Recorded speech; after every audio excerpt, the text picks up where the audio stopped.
بوم بوم افریدي که چېرې وایي چېرې زه به کلاړیانو ته خپل حق ورکوم نو داسې یو غلطي د شعیب ملک چې هغه ته مونږ ته وښې چېرې شعیب ملک د څه د وجې ما سلیکټ نه کړو او هغه د ټیم نه بهر دی. سرفراز احمد د خپل محنت د وجې دا ثابته کړه چې شاید افریدي چې کومه ده هغه په حق کې فیصله کړې ده نو دا مکمل ناانصافي ده. بسم الله الرحمن الرحیم. السلام علیکم ملګرو، امید لرم چې ښه به حاضر یم تاسو سره د خپل نوي پیج چې نوم یې دی نوید ارمانی سپیچ.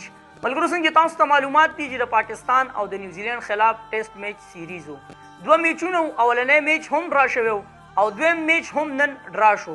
خو نن میچ چې کوم ډرا شو ملګرو نو دا د چا د وجې؟ دا د سرفراز احمد د وجې. هغه سینچري هغه 118 رنز پاکستان ډرا طرف ته بوتلو. ځکه ملګرو چې د پاکستان داسې یو بیټسمین هم نه و چې هغې نه دا امید ساتلی شوی وی چې او دا میچ به یا ګټات طرف ته لاړ شي یا به ډرا طرف ته لاړ شي. خو د سرفراز دغه همت هغه دومره وکړو ملګرو چې د اخر پورې هغه خپل همت وکړو او ولاړو سینچري هم والا 118 رنز یې هم وکړل او میچ ډرا طرف ته بوتلو. اخره کې ملګرو هغه آوټ شو.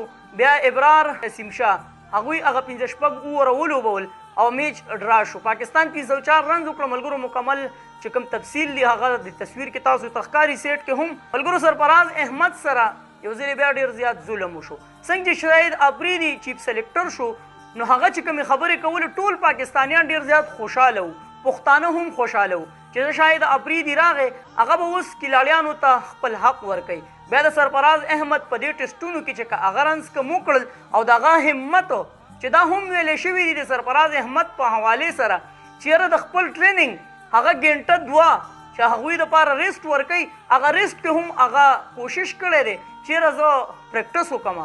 هغه محنت دومره رنګ راوړو ملګرو چې په دواړو ټیسټونو کې که وګورئ نو د سرفراز ډېر زیات ښکلي رنز دي. خو افسوس دا دی ملګرو چې یو ځلې بیا نظر انداز شو. بوم بوم افریدي چې کومې خبرې کولې کوم بیانات و دغه نو موږ دا ویل چې سرفراز احمد به د ون ډے دپاره ضرور سلیکټ کوي. د نیوزیلینډ او د پاکستان چې کوم ون ډے سیریز را روان دی ملګرو نو کوم ټیم چې سلیکټ شوی دی نو په هغې کې اول هم دغه ګیله وه د پاکستانیانو چې سرفراز احمد آخر ولې وانغښتلی شو.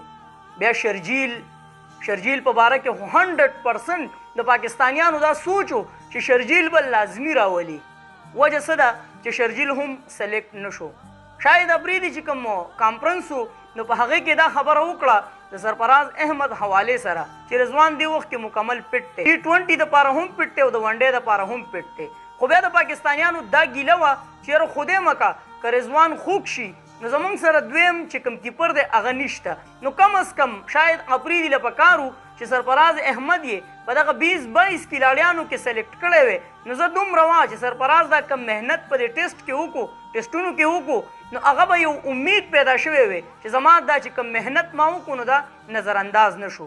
بیا شرجیل باره کې شاید افریدي څه وویل هغه وویل چې کله هم ما ته ګرین سیګنل میلاو شو نو زه به شرجیل لوبوم. د ګرین سیګنل مطلب څه؟ که شرجیل وګورئ ملګرو نو د هغه پرفارمنس ډېر زیات بهترین راروان دی. کلاړي چې کله محنت کوي د هغه دا کوشش وي چېرې زه پاکستان کرکټ ټیم کې سلیکټ شمه نو د ګرین سیګنل څه مطلب که چېرې ته د پرفارمنس خبره کوې نو شرجیل ډېر بهترین پرفارمنس دی. ټول پاکستانیان یې ګوري چې د هغه پرفارمنس ښه دی نو ټول پاکستانیان غواړي چېرې شرجیل د ټیم حصه جوړ نو پرفارمنس یې هم ښه دی.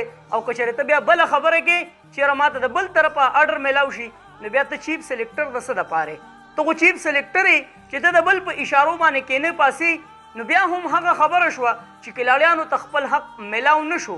تا چې څنګه خبرې کولې چې زه به کلاړیانو ته خپل حق ورکوم نو هغه حق بیا هم میلاو نه شو. نو شرجیل هم نظر انداز شو. سرفراز هم سلیکشن ونه شو. کوم ټیم چې د ون ډے دپاره سلیکټ شوی دی نو هغه هم دې سیټ کې زه تاسو ته ښیم ټول پاکستانیان پې ګیلهمن دي. چېرې یو ځلې بیا هم هغه زوړ مولا او زړو تراو والا قیصه ده هم هغه ټیم سلیکټ شو چې هغې نه موږ امید نه شو ساتلی چېرې د نیوزیلینډ خلاف به دوی ښه کردار ادا کړي. نو شرجیل هم نظر انداز شو. سرفراز هم نظر انداز شو. داسې نور ډېر کلاړیان دي. شعیب ملک شو ملګرو وګورئ شعیب ملک آخر ولې نه سلیکټ کیږي.